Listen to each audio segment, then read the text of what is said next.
the New York Times published its hit piece on conservative YouTube channels. What they were after was quite apparent when the reporter texted Tucker Carlson over the weekend, and Carlson published the texts on X. They wanted to discourage YouTube from platforming these people, quite simply. Here, the text, the reporter says quite clearly that we're looking into how political commentators have discussed the upcoming election on YouTube. We're using an analysis of Media Matters, which is a left-wing research group. Could you kindly provide us with a comment? What they want to know is, how you've identified these videos and whether or not you make money from them and that kind of thing. And Tucker, essentially, we showed you, told him to F off. Yeah. So the piece came out today. They used Media Matters, which they acknowledge, but then they also say we independently verified the research when we watched the videos ourselves, and we determined whether YouTube places ads or fact check labels on them. Now, here is what they conclude is that now again, we don't know the parameters of what we're calling misinformation or misleading information about the election. We don't know. They decide, right? And since they have lacked curiosity about all manner of things when it comes to voting integrity, we have to just trust that their methodology is solid. Okay, but here's what they conclude. They say they tracked 30 of the most popular YouTube channels that they identified as persistently spreading election misinformation to analyze the narratives in the run-up to the November election. Of these 30, they found 286 videos that they thought contained election misinformation. Again, when they say misinformation, I don't trust them. You choose whether you want to or not. They said they racked up more than 47 million views, which means that YouTube was generating quite a bit of revenue from those. So you see what they want to do is they want to shame YouTube from not only making money on this content, but platforming them. They don't want the creators to share the money at all. Only the things that they mark as election lies are things that are more questions than answers, like what happened here? What about this, right? The problem is that the New York Times just doesn't want those questions to be asked.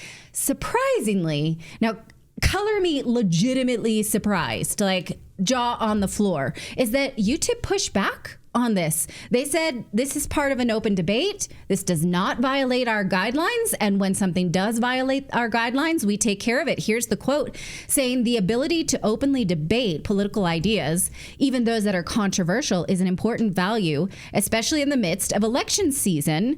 YouTube says it does remove videos that are misleading about how to vote or encourage election interference or make violent threats.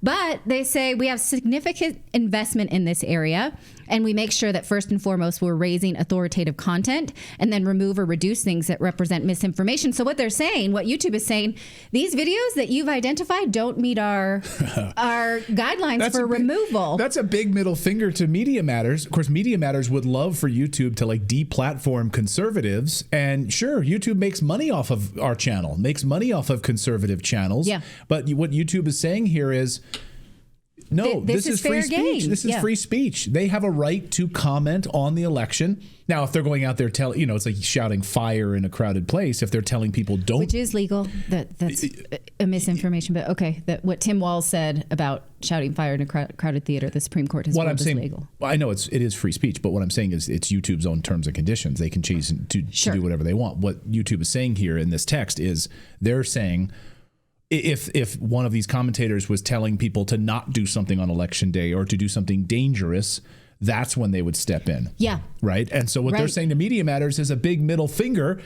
Hey, and you're trying to criticize. So Media Matters is trying to criticize YouTube for making revenue from conservatives. Oh, but we only want liberals to be making money for you. Well, we saw how often YouTube deplatformed people for just asking questions about the COVID vaccine. We got a strike for reading Pfizer's own clinical trials.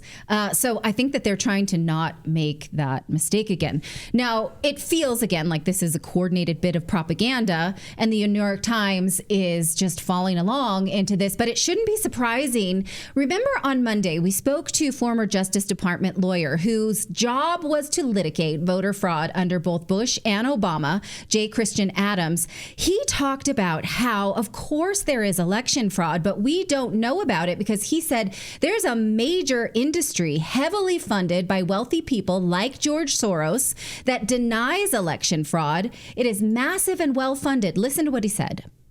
Who are the people beyond George Soros funding this fraud denial industry? And obvious question, why would they do that? Well, since I wrote the book 13 years ago, there's a whole crop of new donors. Arabella, these venture funds like Arabella and others have cropped up to give huge amounts of money to left-wing organizations like the Brennan Center. They're reflexive. They're like circus trick animals. Like, is there any voter fraud? No, says squawks the bird. And so it's these folks who are reactionary. They never say there's voter fraud because they're not allowed to. It's contrary to their gospel. The truth is somewhere else. The truth is there is. How much? I don't know, because we can't ever research it, can we?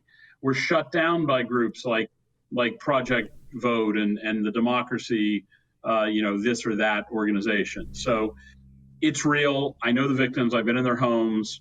It's a shame that they can't do something about it. They're reflexively defending it. So the New York Times is playing right into this election fraud denial when, of course, there's been election fraud for decades, years, centuries. That's just the human propensity to cheat is too great.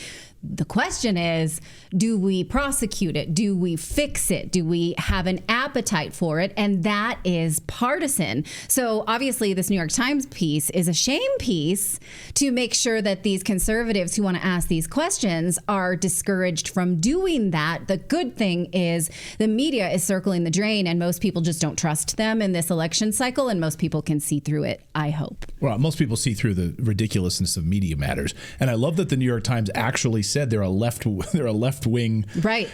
So yeah, good. I mean, all right, because they kind of picked on Media Matters in this, but they still got their research from them. I wouldn't say they picked on them. He did label them. They admitted their bias. They admitted their bias. Yes. Right. But they also admit at the same time that's where we're getting our information, the 286 videos. Right. We didn't identify them ourselves. At the New York Times. We just relied on the Media Matters for their bias and then went and tried to shame the YouTube into censoring conservatives. Yeah. Like that's how this works. Well, anyway. I kind of want to point out, too, like it's saying that about YouTube. Yeah, it's a positive thing, but they still will demonetize a lot of that. But as we've noticed in like the past year, YouTube has taken down a lot less. I mean, we still get copyright claims every once in a while, but we're not getting like we used to. Like they're not actually taking things down. They might be demonetizing it or limiting ads.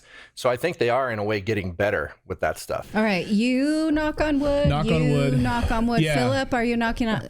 Okay. Yeah. I mean, they do. I just know that YouTube's going to back off. They need all the revenue they can because they were sued for $20 decillion with a D. Right. By Russia. Right. By Russia, yeah.